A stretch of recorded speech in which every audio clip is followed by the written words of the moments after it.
This is a K2 Storm Tracker weather alert. At least 5 people have died across Oregon since our heat wave began last week. The state medical examiner says the deaths are likely heat related, but it will take some time to confirm. Here's what we know tonight about the victims. All 5 were men. 4 of them died in Multnomah County, 1 in Coos County. The oldest victim was 87, the youngest 33. Good evening. Thanks for joining us for K2 News at 5, everybody. I'm Steve Dunn. I'm Deborah Knapp. The risk isn't over yet. We're about to see the hottest temperatures of this heat wave over the next 24 hours.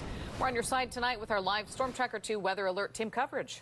Let's get right over to K2 meteorologist Dave Selesky with what to expect over the next couple of days. The heat continues, Dave. The heat continues, Steve. We're talking record high temperatures out there. We're talking the hottest temperatures we've seen so far for 2024. Here are the numbers where they stand right now as of 5 p.m. 100 up in Vancouver, 101 out at PDX, 104 in Salem. Get to the east side of the Cascades, there you go. The Dalles now 105, 103 in Pendleton. The numbers in the south part of the Willamette Valley keep jumping up. 105, the current temperature down in Eugene this hour. So again, here's where the records are, at least where they were as of about 10 minutes ago when I updated the map. 102 out at PDX breaks the old record of 89 set back in 2019. There you have 100 degrees in Vancouver, ties the record set back in 1905. Salem at 104. Again, as you can see, Eugene also breaking a record that has stood for over 100 years. They were 104 about 10 minutes ago, now up to 105 degrees there. All right, so what's going on?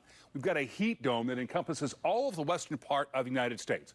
Ridge of high pressure right down here, centered up over parts of Utah and Nevada, just pumping that very warm air up across much of the region. So again, for tomorrow on Tuesday, we're talking temperatures likely in excess of 100 degrees up and down the entire length of the Willamette Valley, parts of the Gorge and parts of central and eastern Oregon, and also into the Columbia Basin.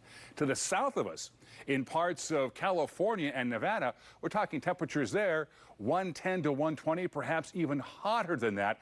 And I don't see any real relief in sight until probably towards the middle part of the week. Now, touch mark in the West Hills, not reporting at this hour, but they have been as high as about 100 degrees up there. And as you can see, our hot weather safety tips: water your plants early. If you are going to exercise, do it before 9 o'clock in the morning, or for Pete's sakes, in an air-conditioned space. Drink plenty of water, hydration.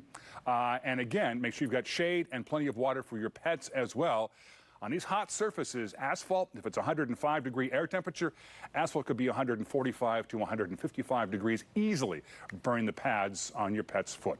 I'll talk more about how long the heat's going to last. See you guys in about 10 minutes. Back to you. Okay, Dave, thank you. And as we mentioned, 5 people have died statewide due to this heat, with 4 of those suspected deaths in Multnomah County.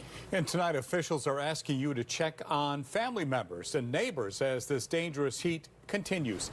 K2 Shelby Slaughter is on your side now with more information on these heat deaths and also hospital visits for heat illness. And Shelby, what are they telling you tonight?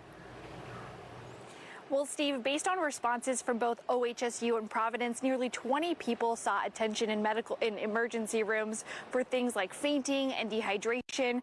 And hospitals tell us about 5 of those cases were purely heat related. The state is investigating 5 suspected heat-related deaths, 4 of those in Multnomah County. The county is urging high-risk people to seek relief at county cooling centers. Staying cool to the best way I can. People like Terrence and his dog Blue trying to do just that.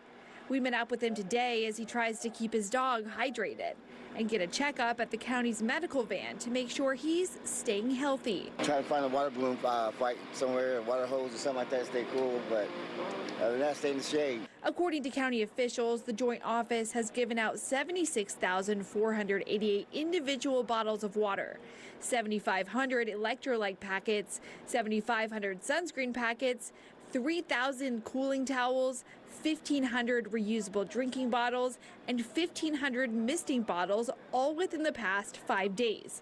Health Officer Dr. Bruno says that work continues into the week, so more people don't die in this heat. We'll be calling some of our more vulnerable residents to ensure that they have a plan, as well offering the cooling centers and other spaces for people to get cool. And there's been hundreds of people using cooling centers throughout the county. I'll tell you what that number is coming up. Reporting live in Northeast Portland, I'm Shelby Slaughter, K2 News. Shelby, thank you. And if you need a ride to or from a cooling center, you can take TriMet for free. That offer is good from 10 a.m. to 10 p.m. through Tuesday. Just tell the operator where you're going and they won't charge you a fare. You can also dial 211 for additional transportation help. And in addition to cooling shelters, Multnomah County is also extending hours at the Central and Gresham libraries until 9 p.m.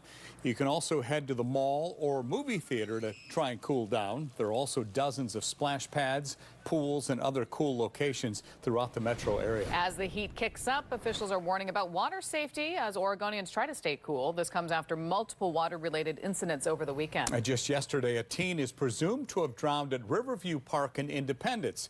Crews are still looking for his body, and on Friday there was a near drowning at Milo McIver State Park in Estacada.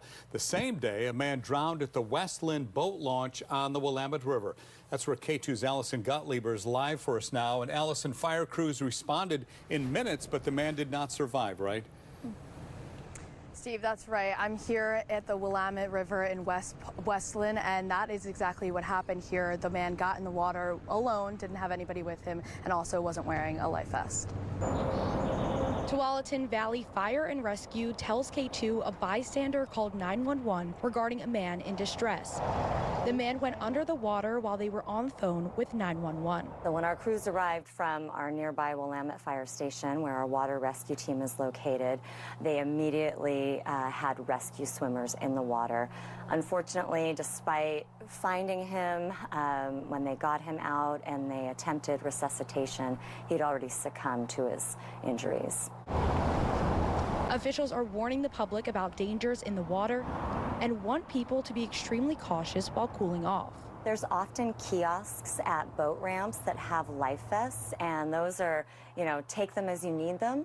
And so using a life vest is a really important thing. It keeps you from getting too tired, it helps you float, and it helps you conserve energy if you're in cold water. Officials are advising the public to stay hydrated and to not mix alcohol with swimming. Coming up at K2 News at 6, we hear from people who were on the Willamette today and how they're keeping safe. Live in Westland, Allison Gottlieb, K2 News. See you back here at 6 o'clock, Allison. Thank you. K2 is on your side as this dangerous heat wave continues to threaten our region. You can find the most up-to-date forecasts on the K2 News app. You can also go to our website, KATU.com, or our social media pages for weather warnings and safety information.